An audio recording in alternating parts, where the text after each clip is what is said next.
আপনি একটু ওয়েট করুন, আমিও এক্ষুনি বেরোবো। আমি আপনাকে সব পেপারস দিয়ে দিচ্ছি। যেভাবেই হোক এই বাড়ি ভাঙা বন্ধ করতেই হবে।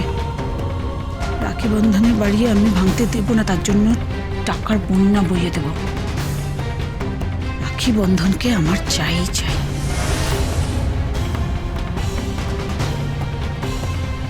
ম্যাডাম, রাখি বন্ধন আমি যাদের কথা বলছি আপনি তাদের চেনেন না, বুঝতে পারবেন না।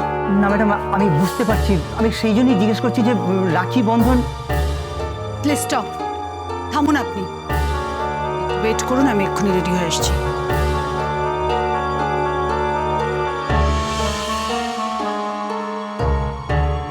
বাবা, আমি কিছু বোঝাতেই পারছি না যে আমি রাখি বন্ধনকে চিনি। উনি শুনছেনই না আমার কথা। এনিওয়ে, ওনার পাঠা উনি মাথায় কাটবেন না লেজে কাটবেন সেটা ওনার ব্যাপার।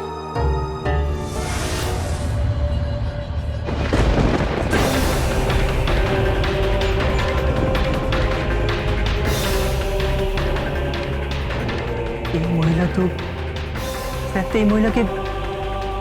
চলুন, আমি রেডি। ম্যাডাম, বলছিলাম যে এই ছবিটা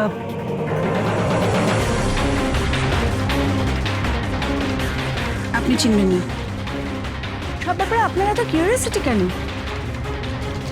আমার অযথা কৌতূহল একদম ভালো লাগে না। ওকে, এখন চলুন। কাদের কাদের যে পাঠায় সব বসেছে বাবু কর্ণস। ম্যাডাম, বলছিলাম যে ওই ছবিটা ছবিটা জারি হোক, তাতে আপনার কি দরকার? বললাম তো চলুন, লেটস গো।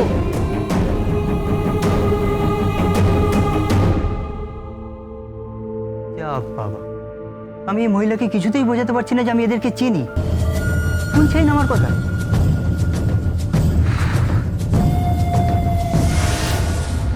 মদনা, এই মদনা, এই মদনা, যাচ্ছি।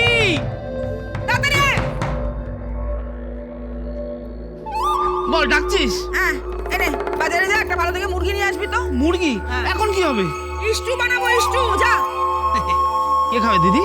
আরে মিমিকে দেবো, মেয়েটা বড় হচ্ছে না, একটু ভালো মন্দ খেতে দিতে হবে, না হলে শরীরে রক্ত হবে কি করে। যা যা, ঠিক আছে, টাকা দে। ওই দেরাজে আছে, নিয়ে নে। আমার দেখি ছাড়িস না যেন। তো সবসময় মনে হয় যে আমি টাকা জানি। হ্যাঁ, ছাড়িস তো। তোর হাত ছাড়া আছে না, বাজার থেকে টাকা ছাড়িস না তুই। কোন কালি বকে যায় আমাকে। এলো বন্ধন চলে যাওয়ার পর আমার যে কি হাল হয়েছে না। তোর আবার কি হাল হয়েছে? হাল তো হয়েছে আমার। বন্ধন চলে যাওয়ার পর বাসন মাজা, কাপড় কাচা সবই তো আমাকে করতে হয়। জামাইবুর পা টিপতে হয়, পাম্প খারাপ হয়ে গেলে সেটাও এই মদনকে ঠিক করতে হয়। আমি আর পাচ্ছি না, হাঁপিয়ে উঠছি। হবি না, খাচ্ছিস খাচ্ছিস, মোটা হচ্ছে, বুড়ি বাগাচ্ছিস। হাঁপাবি না তো কি হবে? আরে যাচ্ছি, তুই খ্যাক খ্যাক করবি না বলেছিস। আরে তোর যেটা খোল আগে যা। আরে যাচ্ছি বলছি তো। এই কে বেল বাচ্চা এতক্ষণ ধরে? ওই, ওই মানে না।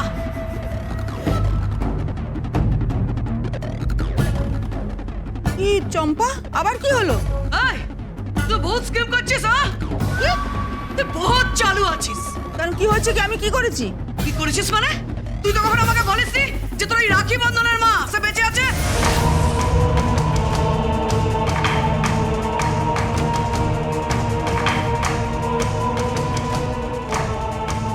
কি বলছো কি? তুমি কি পাগল হয়ে গেছো? সে তো মরে কবে ভূত হয়ে গেছে। আরে আমি নিজের চোখে দেখেছি সে বেঁচে আছে।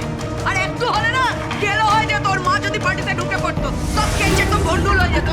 কি ভন্ডুল তো? এই দিদি, আমার মাথায় তো কিছুই আসছে না। সে তো কবে মরে গেছে। আমি যখন বলছি সে বেঁচে আছে, তো সে বেঁচে আছে, আমি নিজের চোখে দেখেছি। আর সেজে গুজে পটের বিবি হয় সে আসছিল। হ্যাঁ, কোথায়? রাখির জন্মদিনের পার্টিতে।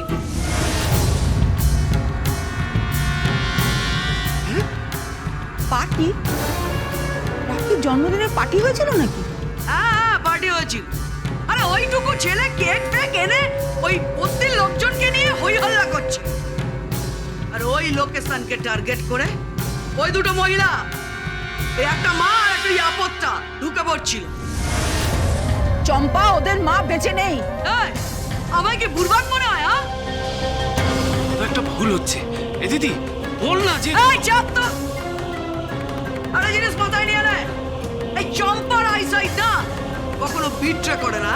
আর আমি যখন বলেছি বলছি আমি দেখেছি, তো দেখেছি। ও বেঁচে আছে কেন তোরা জানিস না? জানি না বেঁচে আছে কিনা, তবে আমিও দেখেছি।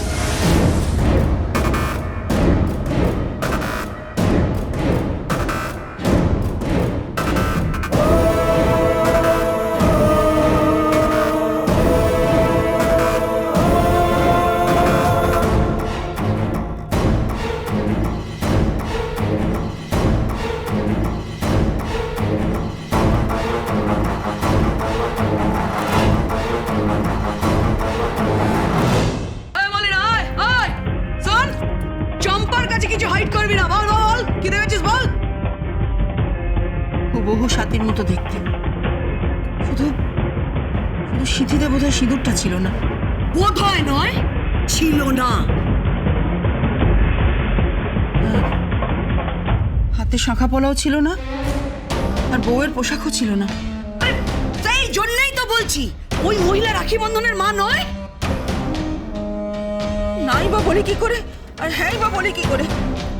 কেন না বলতে পারছিস না কেন?